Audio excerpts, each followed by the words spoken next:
Lah Kalau ya. kamu tanya saya, tugas seorang istri Ya. adalah memenuhi kebutuhan suami. Lebih tahu. Karena banyak orang sekarang ini tidak tahu bagaimana cara menghasilkan duit setelah nanti sekolah itu selesai. Bener. Dan nggak tahu gimana cara menjalankannya dari Mengaplikasikannya. awal. Ya, Betul. ya, ya. Kalau papa kan make money duluan, Yes. hobi kedua. Kalau saya lebih hobi pertama karena itu kepuasan hati ya, kepuasan jiwa. Di desain tuh kan kita bisa Ekspres. mengekspresikan keinginan kita, apa yang kita mau. Kenapa saya tiba-tiba pengen membuka sekolah itu sebenarnya ada cerita sendiri, di mana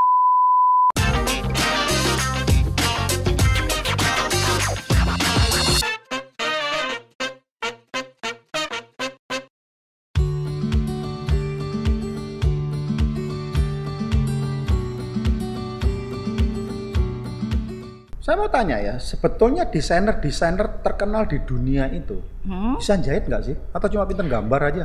rata-rata bisa. Kalau di luar negeri? Benar, karena apa?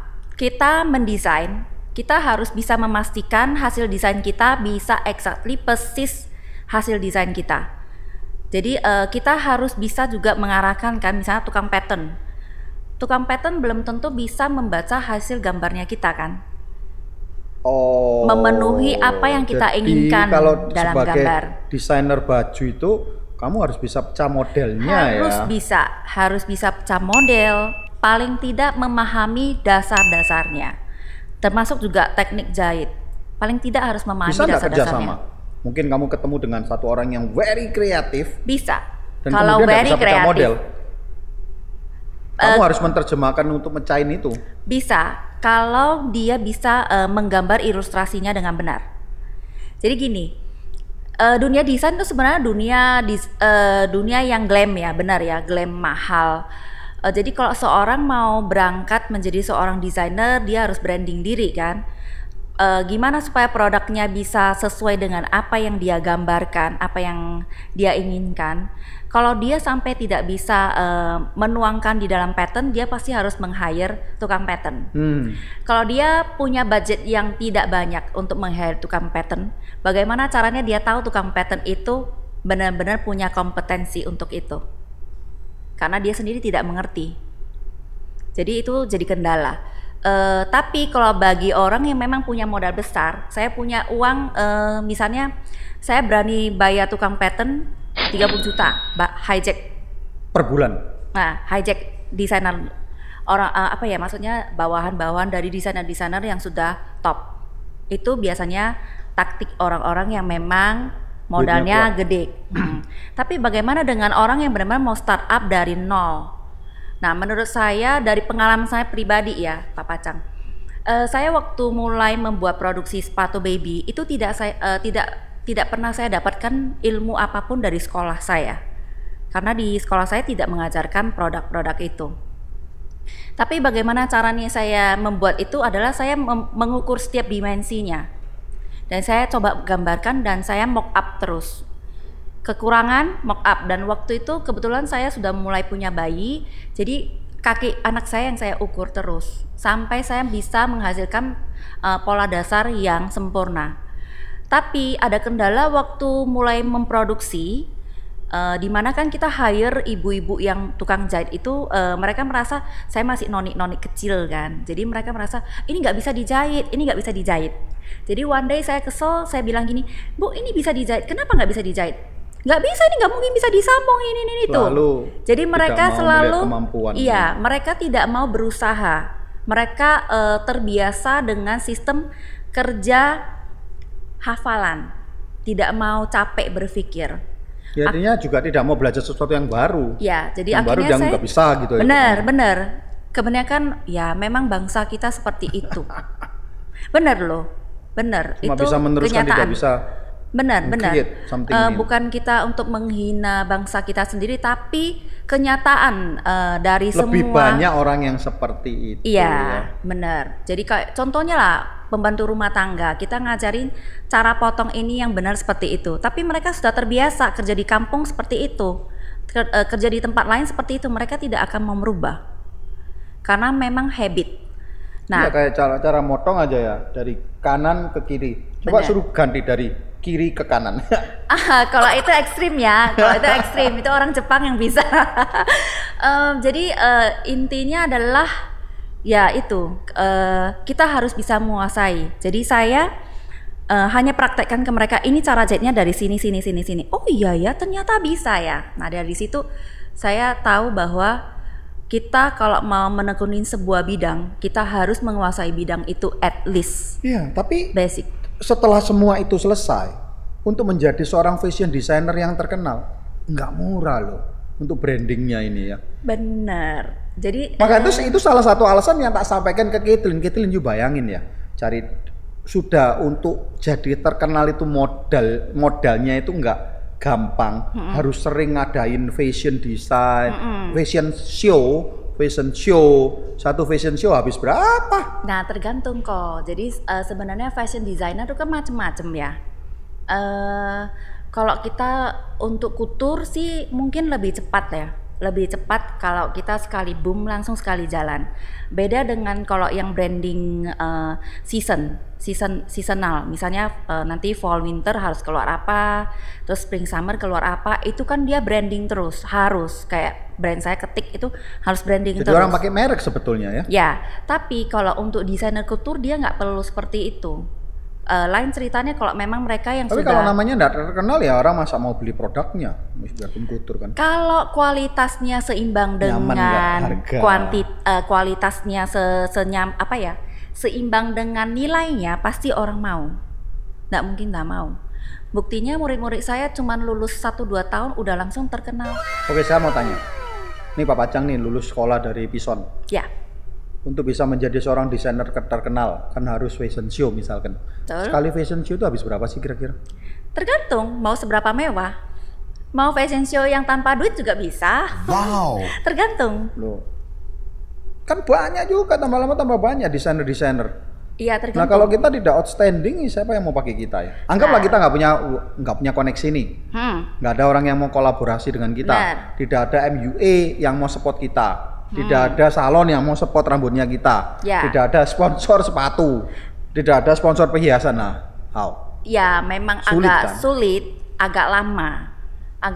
Perjalanannya agak panjang sih. Kayak saya contohnya. Tapi sekarang nih, kamu begitu ingin apa aja semua sudah berlomba. Aku ini ya. Ya, sih? Ya puji Tuhan sekarang seperti itu sih. Tapi awal-awal berangkatnya juga nggak mudah. Oke, di Pison ini belajar nggak cara untuk mendapatkan kolaborasi atau endorsement dari atas sampai bawah? Itu kita bahas dalam waktu diskusi. Jadi saya memang ada memberikan contoh menghadapi klien seperti apa. Klien kalau misalnya bodinya kurang bagus, itu cara bicaranya seperti apa? No, I mean maksud saya gini loh. Ada nggak satu kelas di mana kita diajarin bagaimana supaya ongkos itu tidak dikeluarkan dari kantong kita sendiri? Berkolaborasi lah. Nggak ada, cuman memang kita ada sampaikan bahwa berkolaborasi itu penting. Tapi bukan season khusus yang benar-benar terkurikulum dengan jelas, itu nggak ada. Karena kalau enggak sekarang ini mahal. Bayangin ya. Iya. Saya berapa waktu itu ada tamu di Survival Talk itu Lisa Gunawan. Ya. Kalau zaman dulu semua harus modal sendiri. Tapi yang modal itu adalah modelnya. Jadi seorang model di zaman dulu itu dia harus pinter make up lah, terus benar modal sampai sepatu sekarang sendiri. Sekarang. Sampai sekarang. Berarti kamu hanya sediain bajunya aja? Beda. Kalau kita yang sudah show di luar negeri, kita ngerti. Desainer itu sudah harus sampai nyiapin matchingnya kan? Sepatu, hairdo-nya semua desainer yang konsep dari awal. Biar matching kan? Iya. Kalau si model nggak ada kan nggak mungkin. Iya, compang-camping beda-beda semua kan. Desainer yang baik pasti menyiapkan semua. Which is mungkin dia bisa desain sendiri, bikin berkolaborasi dengan brand lain, atau mungkin pinjam sepatu dari brand. Itu yang saya lakukan sampai sekarang ini. Makanya kenapa wartawan selalu ngomong, enak kalau liputan punya C. Aven. Komplit. Lengkap, komplit. Oh, saya baru ingat juga, si Caitlin kan juga pernah ya Kamu ajak di Surabaya Fashion Parade Bener. sebagai salah satu MUA-nya. Benar-benar. Baru ingat, thank you, baru ingat saya. Oh my god. Itu pas yang Honda ya. Iya pas iya jadi iya desainer iya Honda. iya. Betul. Pas dia waktu pulang di Surabaya itu Iya, ya. ha. Lah itu pun kalau nggak kenal kan nggak mungkin anak Benar. saya boleh di situ. Benar, karena Iya kan? memang Aku kita aku jangan ngubungin Van, tolong nih anak saya lagi di Surabaya biar nggak nganggur kan. benar. Nah kalau ada orang-orang yang cuma MUA lulusan gitu dari di Belum mana pun, tentu. belum tentu kan. Belum tentu, kita nggak tahu sifat tabiatnya seperti apa, telatan apa enggak. Nah waktu itu kenapa mau terima Caitlyn? Karena Papa Chang dan Mama Chang kan sudah kelihatan sosoknya seperti Oh, apa. waktu itu yang jadi model yang di Rias Wonoko ya, nanti tampilkan ini. Ya saya ingat ya. Ya, nggak bisa sembarangan sih, desainer nggak boleh sembarangan kerjasama dengan orang yang benar-benar kita tidak tahu, istilahnya tidak tahu apa ya asal usulnya. Karena saya pribadi pernah pengalaman. Oh jadi bukan karena Papa Chang toh? Kalau ini karena Papa Chang pasti. Padahal waktu itu saya sempat ngomong, kamu lihat loh cocok enggak lo ya? Oh, saya lihat ini sih portfolionya dia. Tapi kalau masalah attitude pasti lihat dari orang tua dong. Pasti anak turun dari karena orang tua waktu itu kan. terus terang saya akan sampaikan ya, saya jadi ingat ini.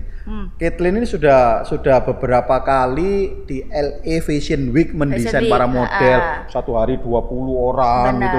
Makanya itu saya berani ngomong, kalau nggak punya itu ya saya nggak berani, malu. Ya, on time, yang penting on time. Kalau udah pernah di Fashion Week berarti dia sudah bisa, time schedule-nya berarti sudah bagus. Lumayan loh, dia pernah di LA Fashion Week loh. Iya. Bagus. Ya, tapi berkat teman-teman ya, mau tidak mau saat sekarang ini kita itu sudah tidak bisa hidup sendiri-sendiri. Bener Bener nggak kayak sih? sekarang pandemi ya, contohnya pandemi sekarang. Biasanya saya kalau misalnya mengundang teman-teman fashion show, saya selalu menyiapkan sesuatu untuk mereka kan, untuk kayak komplimentari. Tapi selama pandemi ya saya tidak perlu mengeluarkan apa-apa, karena sama-sama dalam Sama-sama kondisi membutuhkan, seperti ini. Jadi event itu ya. teman-teman memaklumi dan teman-teman juga membutuhkan event. Oke. Jadi kita cuman saling membantu. Itulah gunanya banyak teman. Yes, sebagai Saling seorang membantu. teman, Yes. temennya Papa Chang. Yes. Papa Chang ini sebetulnya di dressing model kayak apa sih cocok ini? Sebagai penutup nih. Siapa tahu habis gini ya, atau setiap Papa Chang tampil apa itu namanya? Baju atau apa itu kan masa Oh gitu ini ya. karena suka saya itu pakai baju Boleh, hitam dan celana hitam. Iya sama kita. Iya Saya selalu kan? hitam. Ya, siapa tahu habis gini support by wardrobe ya itu ngomongnya ya. Iya. Wardrobe support by Aven. Ya. Kira-kira cocok Boleh, saya apa boleh. ya?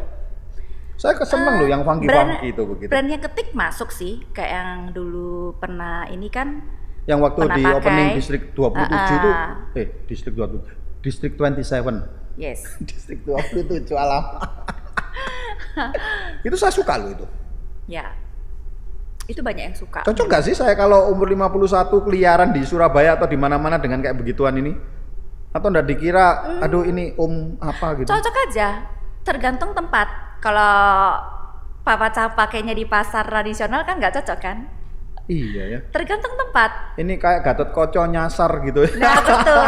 Jadi kita berpakaian kita harus melihat tempat juga. Jangan sampai overdo juga kan.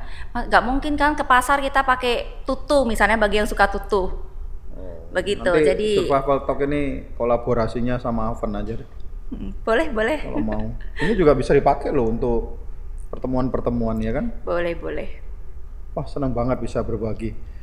Sebagai penutup nih, kalau ada teman-teman supaya tidak salah pengarang seperti saya dan supaya anaknya tidak berkembang menjadi seorang fashion designer karena kalkulator di atas kepala bapaknya terlalu jalan begitu loh ya.